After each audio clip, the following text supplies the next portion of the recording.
We beat Big Pharma this year. Did Joe Biden and Kamala Harris beat Big Pharma, or did they kowtow to Big Pharma with a mealy-mouthed bill that benefits no one?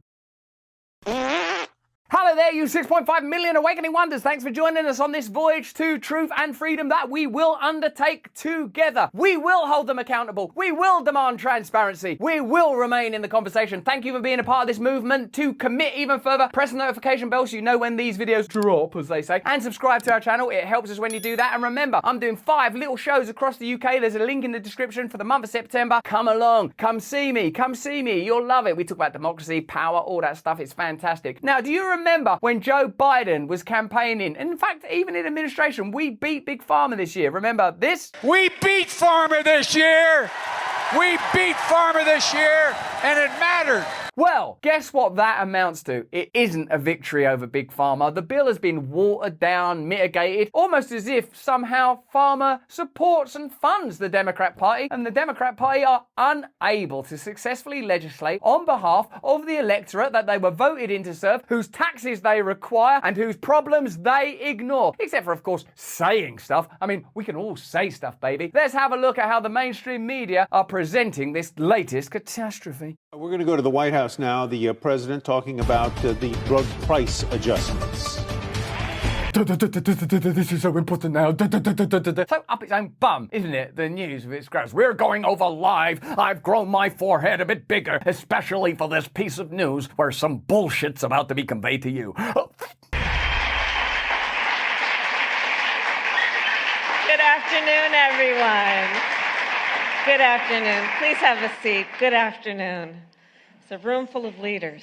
I'm looking at 3 people on the stage, and none of them are leaders. Well, thank you, everyone, for being here and for all the work that you have done leading up to today. I've said leading too many times already. I want to thank, of course, our nation's champion, President Biden. Hyperbole, nonsense, bullshit instead of actual substance. Now pay attention to the hyperbole being conveyed, because what's about to be expressed is that a bill that began as we are going to meaningfully control Big Pharma, particularly after the Purdue crisis, the fentanyl epidemic, the exploitation of the pandemic that you funded. We're going to rein Big Pharma in. 86% of Americans or thereabouts want to see caps on drug prices. We said we're going to deliver. Look at what actually gets delivered. Only the mainstream media would tell you that this is anything like a success. Only the mainstream media would tell you that this is anything like what you voted for, because this is as watered down and diluted and as ineffective as some of the that we've been offered in recent years. For your leadership and commitment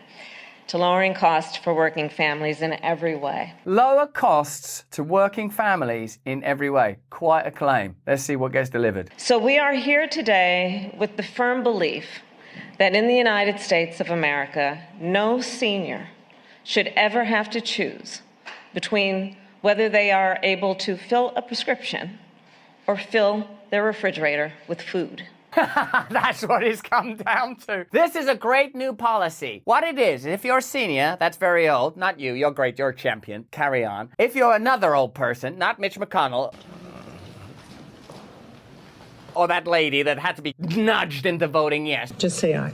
Okay. Aye. An old person that's not running the country. And if you are old and you'd like to run the country, come on in. You can't be too old. We've proved that. If you're an old person, you don't have to choose between expending your remaining resources with Big Pharma or putting a couple of groceries in your fridge that you can't afford to keep chilled because your energy bills are so high. Democracy! We beat Big Pharma this year. That's it. That's the offering. That's the offering. That's what we're all getting so excited about. This is what all the vilification of Trump's about. This is what we don't need to consider Robert F. Kennedy or Marianne Williamson or Cornel West or people that at least seem to understand humanity from a better perspective. And very, very old person, if they're not too busy running the country, will be able to both get a couple of apples and continue to funnel their remaining dollars into the hands of Big Pharma. Thanks for the democracy. How's the war going? Do you need any more money for that? But for you, yes. Yeah, no, it is, and we do clap that because I clap when I can afford both drugs and food. Yibbity-doo-dah. Yeah, no, actually, because this is real democracy. Democrats may tout this as a victory against Big Pharma. Oh, they are. I mean, they're applauding, they're pleased as punch. That fridge that they're talking about is full of their farts. Here, have some more farts. Oh, it's going so well. The smell of democracy that's come out of my ass. But all 10 of the drugs up for negotiation are already being sold in other countries at fractions of what pharmaceutical companies are charging for them in the United States. The victory is you will pay much more money than other countries. Yeah, thanks. I know. It's great. We beat Big Pharma this year. Not compared to Algeria or Sweden or Iceland or Somalia, but you know, we're just America, right? And drug makers are reporting huge revenues from those foreign sales, so they're able to spread the costs internationally because they're globalists, like your government. In some cases, Americans whose tax money subsidizes the development of virtually all medicines approved for sale in the United States. Sorry, did I not mention it? You'd already paid for the drug once, and you're going to pay for it again, much more than other countries. But are you not going to applaud? What? Why are you not applauding? Because this is progress, remember? What about the champion? Don't you think they deserve a little round of applause? Are being charged 1,000% more than foreign patients for the same drugs. You're 1,000% worse than foreign people. Don't go building that wall. You're going to need those guys. The cash haul disclosed in drug makers' earnings reports suggests that pharmaceutical companies will still be able to reap enormous windfalls even if Americans can finally access prices closer to those charged on the global market for some drugs. So what's been negotiated is a deal with their donors in Big Pharma to adjust the administration so that across a quarter or a year, their profits remain unaffected. You think that Albert Bourla, Moderna, Pfizer, all those guys, the FDA, don't have tight relationships with the government? What power do you think this government, look at them, what power do you think they have to protect you? Let me know in the comments. Americans pay the highest prices per capita among residents of wealthy countries for prescription drugs, even though the American public subsidizes research and development, R&D costs, on essentially every drug approved for sale in the United States. Hello there, we're going to introduce some new drugs. Going to need your money, Oh, actually, I don't feel too well. I'm going to need some of those drugs. Going to need some more money. Oh, so what does it cost over there in Tangiers or Wales or Scotland? Oh, just 1,000% less, but you're Americans, so we're going to need a little bit more from you. We beat Big Pharma this year. President Joe Biden pledged during his 2020 campaign to repeal the existing law explicitly barring Medicare from negotiating lower prices with drug corporations.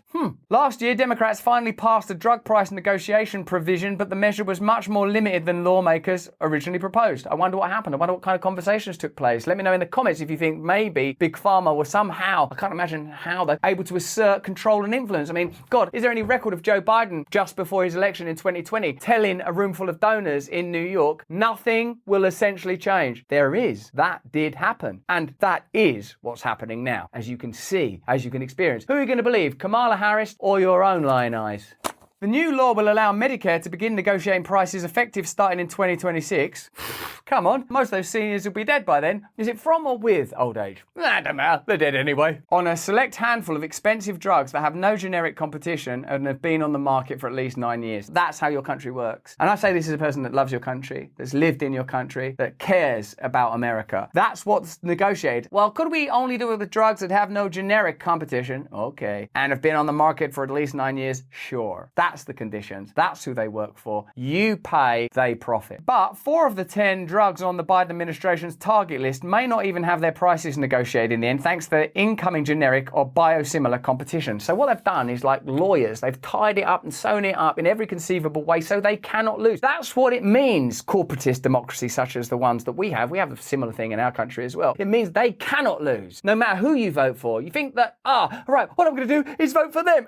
Yeah, we thought that might happen, so we formed comparable relationships with those guys. It's not going to be, oh, drat, damn, oh, look, they voted for the other ones. Oh, no, we only funded this one. They fund both. The companies making the 10 drugs on the Biden administration's target list have been selling the products for far less elsewhere. See the injury? Here's an insult. In 2021, a government analysis found the pharma industry should emerge mostly unscathed from the Build Back Better bill. The cost to the industry and its pace of innovation would be minimal, the analysis found. That's the deal that's been done. In all, the Build Back Better drug pricing framework is not a bad outcome for the industry. Investment company Evercore ISI analysts wrote in a note to clients. Most drugs wouldn't be affected by negotiations, the analysts said, and the caps could ultimately entice drug makers to boost their products' launch prices, the Evercore team said. Pharmaceutical companies in the US raised drug prices 1,186 times in 2022. This is very curious because essentially it shows you how the system functions. There's a little bit of fanfare and some celebratory rhetoric, some nauseating hyperbole, but actually backstage where the real governing happened, a deal has been done to ensure that the government is able to fulfill its promises to say some words in public without ever impacting the pharmaceutical companies.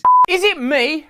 Or does the future feel more insecure and uncertain? Wars, pandemics, lies, trickery. My cats keep having kittens. The last one's personal. For those who are in the United States, there is a way to secure your hard-earned nest egg. American Hartford Gold make it easy to protect your savings and retirement accounts with physical gold and silver. With one phone call, they can have physical gold and silver delivered right to your door, or inside a qualifying retirement account like your IRA or 401k. American Hartford Gold is the highest rated firm in the US with an A+ rating from the BBB and thousands of satisfied clients. Right now, they will give you up to $5,000 of free silver on your first qualifying order. This offer is only for US customers. Call 866-505-8315. That's 866-505-8315, or simply text BRAND to 998899. Get up to $5,000 of silver and protect your future in this crazy, crazy world with some solid precious metals literally made in stars. The pharmaceutical and health products industry spent $263 million on lobbying in Washington in 2021, but I doubt that has any impact on these kind of decisions, do you? In 2021, Democrats accounted for roughly 60% of the $177 million in pharmaceutical industry lobbying and campaign donations. So that would make an impact, I suppose, in the way they regulate and legislate. That's how we go from rhetoric around we beat Big Pharma and we're going to cap drug prices to we're going to cap drug prices in a way that doesn't impact the profits of drug companies and therefore cannot meaningfully improve your life. According to Open Secrets, in 2020, the biggest recipient of donations from the pharmaceutical industry was, drumroll please, it's America's champion, Joe Biden, who received $8.6 million.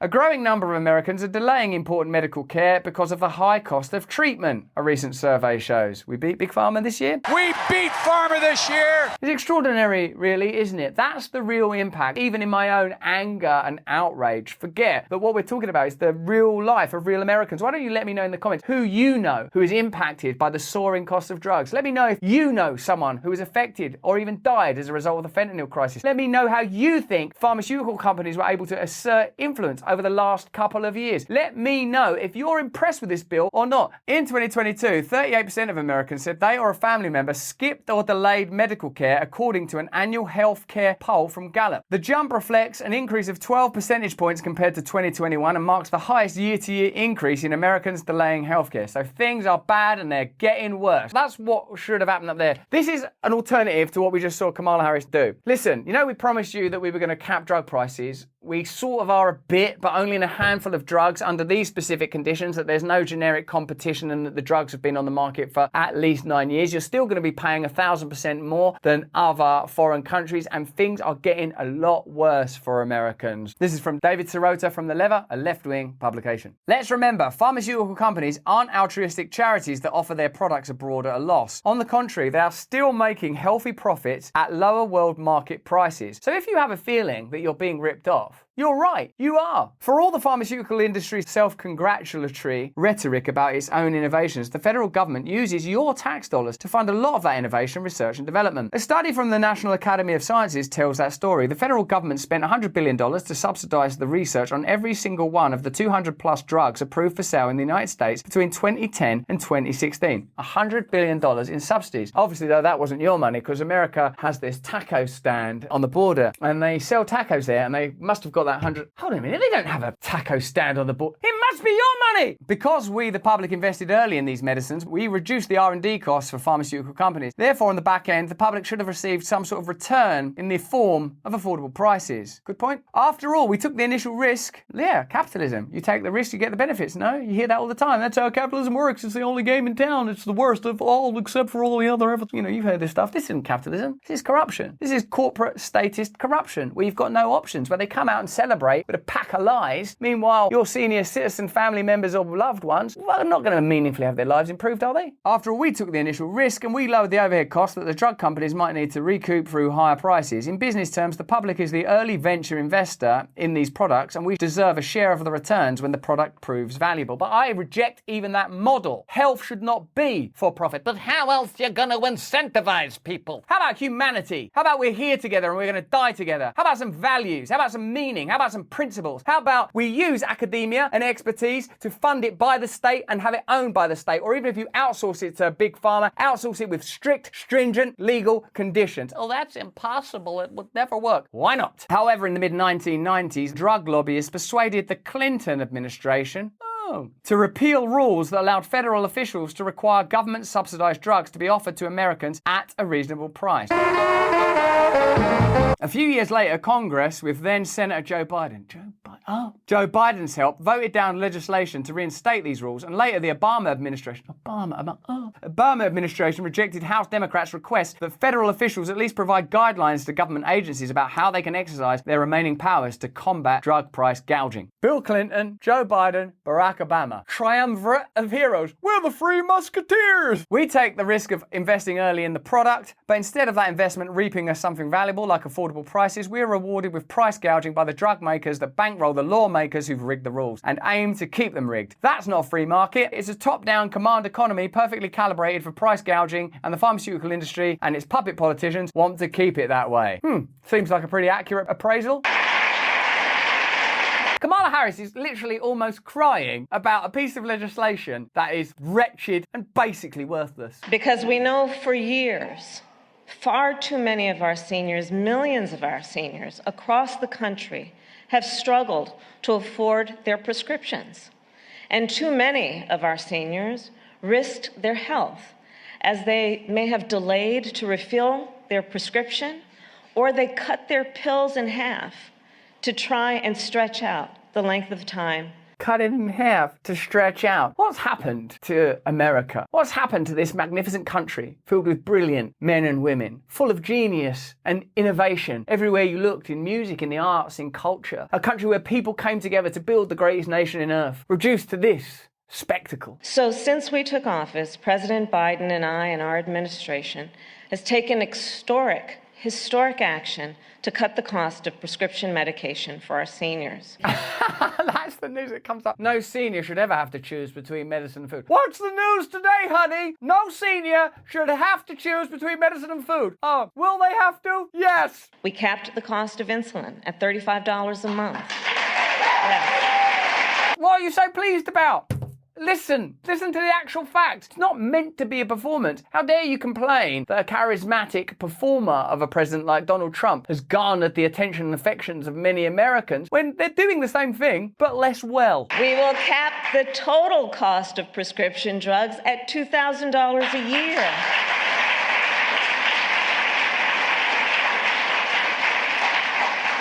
And we have made vaccines free of charge. When I say free of charge, you know the taco stand at the border? You're paying for those vaccines. And we finally allowed Medicare to negotiate the price of medications with big pharma companies. Okay, you can negotiate. And as many of you know, we've worked together over the course of my career. I've seen the stakes of this fight firsthand when I was Attorney General of California. And now, after that ridiculous cyborg-like address, I'm going to humanize myself with an anecdote. I met with countless families who are often quietly suffering because they or a loved one could not afford the medication they needed. I or a loved one cannot afford medication I or they needed. All that to say, there are many factors that drive up healthcare costs and make medications more expensive. Yeah, profit and subsidy. And President Biden and I will continue to use every tool at our disposal to bring these costs down. And we will hold accountable those who try to put profits We're going to break ahead away of from health this and come back. We're gonna break away from this because it actually doesn't make sense in light of the facts. I mean, given that it's only a few drugs, all of that rhetoric has been organized to make it sound better than it is. And even I, as a mainstream news reporter, are struggling to remain enthusiastic about this vile propaganda. Oh, wait, my forehead's growing. Is that a side effect? As a discussion of reducing Medicare prescription drug costs, we're going to break away, take a quick break, and come back when President Biden takes the podium. So there you go. I almost myself am astonished to imagine that these two sets of facts, what I've seen on the screen and what we've read from the lever and elsewhere, actually align. Can this be possibly true? I feel like I just watched someone introduce some historic legislation, but the facts appear to reveal that only minuscule changes are taking place, presumably because of the effective power of lobbying and the influence that pharmaceutical companies appear to have. Pledges were made, then negotiations happened, then pledges were made that obfuscated the fact that these changes are minimal and aren't going to make a great deal of difference. That's as good as it's going to get, watching Kamala Harris do that and think, wow, she seems happy about something, surely something good must be happening, and maybe occasionally glance at the peeling, yellowing president of your country. That's as good as it's going to get, because your drug prices ain't going to significantly change in 2026, not based on these hard facts. But that's just what I think. Let me know in the comments if you agree with us. Give us a thumbs up. If you've never commented before, give us a comment now. We care about your feedback. Back when I was an attorney, I used to talk to families and they had feelings, like anecdotes like this one. Remember, if you're in the UK, I'm doing a handful of intimate stand-up gigs. You can come. We talk about democracy. We talk about power. We talk about awakening. You will love it. More important than any of that, though, is that you please, if you can, stay free. Thank you for joining us, Sam Harris, you beautiful man. That's something I'm quite worried about. I'm not sure you and I would view the remedies in the same way. How do we get beyond this cavalcade of my experts versus your experts, my flag versus your flag? By acknowledging that we are all an expression of one unitary force. Have a little look around the Wuhan laboratory for infectious diseases and check out how it's funded and how it's I'm worried regulated. about what I'm saying. But Sam, more important than that, mate. I'm saying these are domains of relative knowledge.